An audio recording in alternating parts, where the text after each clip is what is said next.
Alright guys, in today's video I'm going to be doing a tier list on all the EX Pokemon in the game, and I'm just going to give my reasoning for each one, and then also I'll have some comments about like how viable it is if you're a new player, and you know, how easy the deck is to acquire, just to help you out a little bit, even though that won't have any effect on the placement of each one. So I'm just going to start from the top left. I'm not going to go in any kind of specific order here, just the order that they're listed. So Venusaur, while it's one of my favorite decks to play, if not my favorite, and if you go on my channel, you'll see a bunch of videos of me playing Venusaur and me streaming it a lot as well.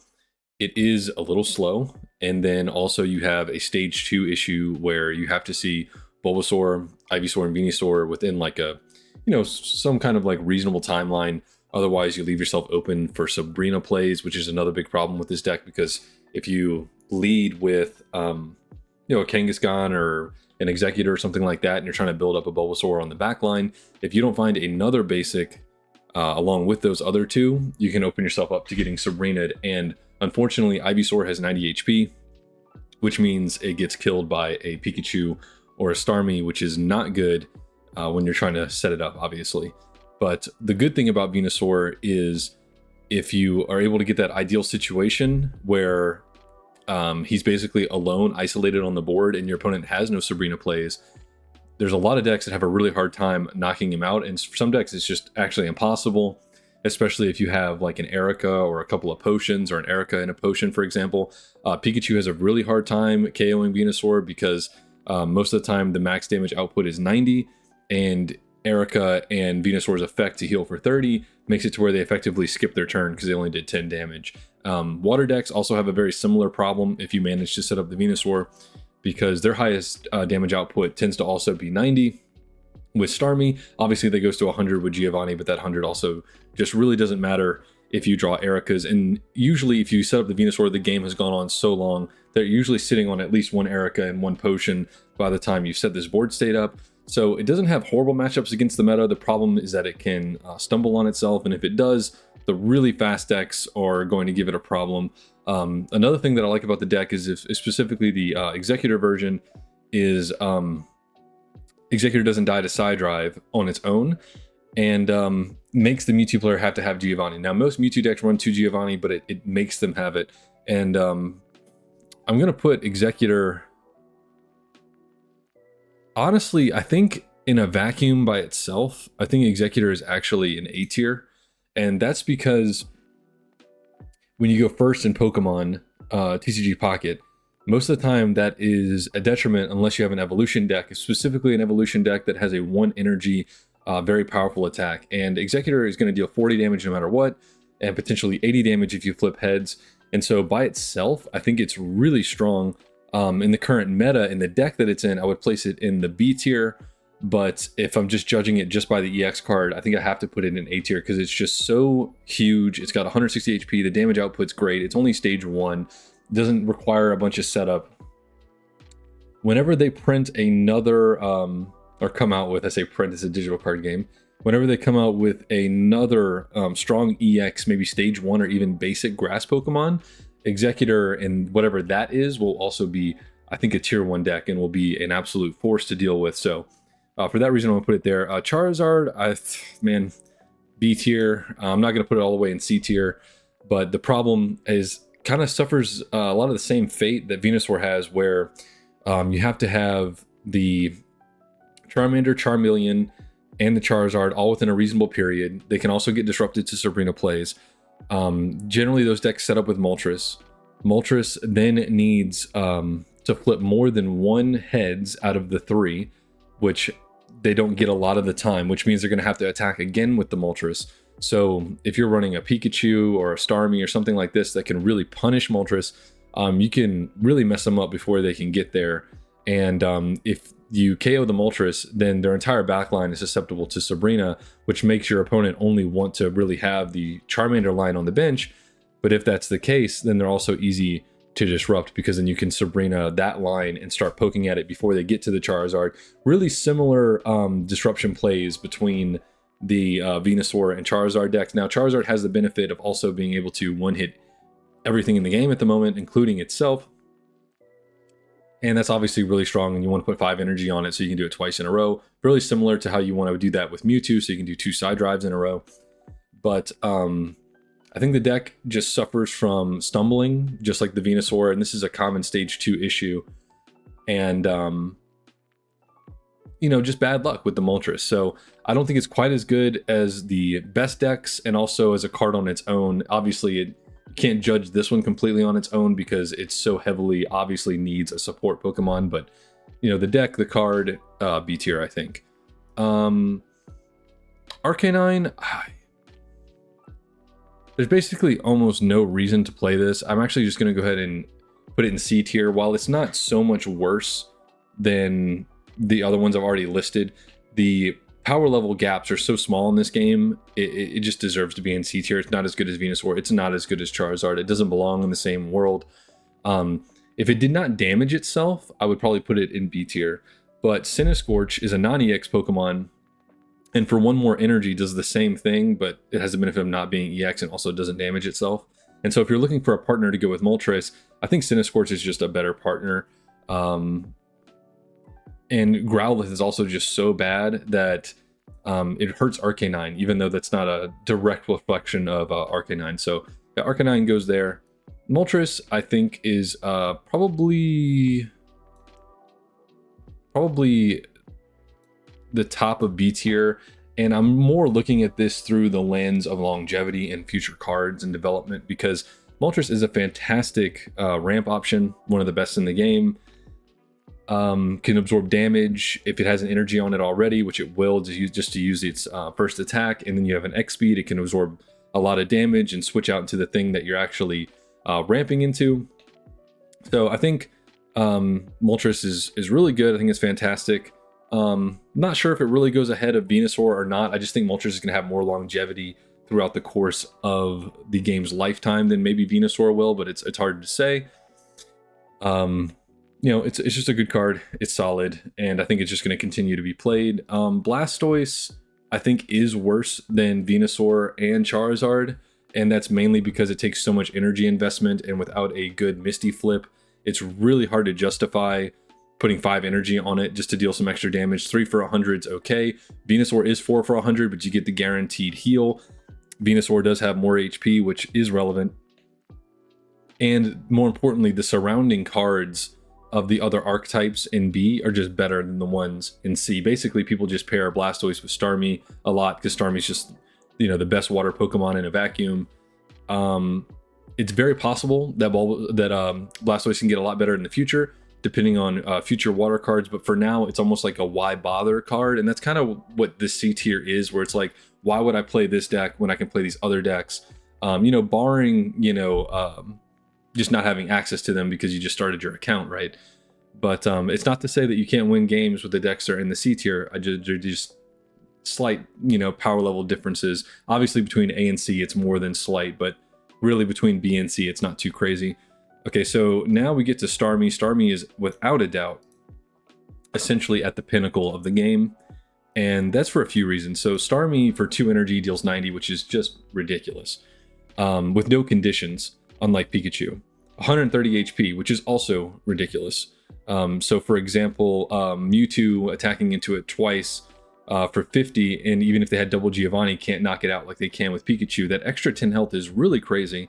The attack is really crazy, and the free retreat is really crazy. So there's not a single stat line on this Pokemon that is an issue, and they tried to mitigate that a little bit, I think, with having Staryu have 50 HP, which puts, you know, Staryu in the realm of like Farfetch, Giovanni, Exeggutor, Giovanni, 1 Mewtwo attack, and so on.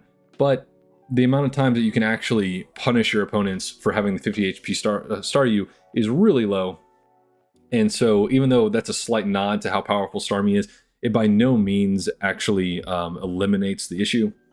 The other thing is, if you are going second and you flip a Misty Heads, and let's say you just lead it off with a Staryu, now on your very first turn that you have energy, you're swinging for 90. That is such an absolute ridiculous amount of pressure to apply on your very first, well, it wouldn't be your very first turn, excuse me. If you go first and then you evolve, the first turn you would get energy going first. you can then start swinging for 90, which is absolutely insane. That's also a problem with Misty, but the fact that though this is already arguably the most powerful card in the game, combo with Misty really just makes it absolutely insane that you can do 90 damage a whole turn sooner. Not that 2 energy was much of an ask in the first place, so it's just like extra gravy on top. Starmie is the pinnacle of the game. It's an absolute ridiculous card in every sense of the word. Nullifies Sabrina almost. Makes it to where you can shuffle around your board to avoid KOs and absorb damage. Just completely ridiculous. Okay, so now we've got Pikachu, which also goes in A tier, obviously. The benefit Pikachu has over the Starmie is that it's a basic, so you can just open with it a lot more often. You can Pokeball for it. You don't need to have any kind of setup other than the bench Pokemon, obviously. Has good HP. Obviously, it's not as good. That 10 HP actually really matters a lot of the time. Does 30 damage for each electric Pokemon on the bench. So most of the time you're hitting for 90. With Geos, you're hitting for 100, which is really important. Same thing with Starmie to hit Kangaskhan's, Dragonair, you know, a plethora of things that are at 100 that really matter. Really busted card. One retreat, not as good as Starmie, obviously, with 0, but one retreat is really nice. So you can X-speed it away, pivot it easily, hide it, deny points from your opponent. It's just a very strong card, and it's also surrounded by a really good support package. So absolutely an A. And let's see, now we're moving on to Zapdos. I actually think Zapdos is better than Moltres at the moment. Long term, I don't know if that'll be the case, but I do think Zapdos is better than the other 3 listed. And that's just because it has 1 retreat and 130 HP, which is a really big deal. Peck for 20 is actually super relevant when it comes to weakness. So that's mostly Water Dex, but a few other things too, like some of the birds, right? And if you have 2 of these on your board, you can shuffle them around and just peck Water Dex to death, and there's nothing they can do about it. And it's really funny. And the damage output of going anywhere from 0 to 200, I know it's swingy, but let's say on average you get 100 for 3 is not a bad stat. And then 150 for 3 is crazy. 200 for 3 is obviously super nuts, but it just gives you that potential to just blow out a game. Psychologically messes with the opponent, can absorb a lot of damage because it only has the 1 retreat. It's just an absolute monster. Very strong card, one of my favorite cards in the game, actually. Okay, now we're moving on to Mewtwo. Mewtwo is very interesting. I have not played with Mewtwo as much as I should have, but 2 for 50 is incredibly strong on 150 HP body. Mewtwo is a menace for absorbing a bunch of damage. Has one of the best, if not the best, design partner in the game, which is Gardevoir. Has one of the strongest attacks for 4 energy. I think it's only second to Charizard off the top of my head, actually. 150 damage is absolutely nuts. With Giovanni, like I said, it kills Dragonite, can kill Exeggutor, kills itself without the Giovanni. Very strong. Once you have the Gardevoir, you can set up 2 side drives in a row. Lots of HP, so let's say you're about to lose one, you can double X speed, pivot into another Mewtwo. There's a lot of shuffling you can do just to, basically annoy your opponent to death. Fantastic attacks. The first one, 2 for 50 with Geo does 60, which kills a ton of the basics in the game.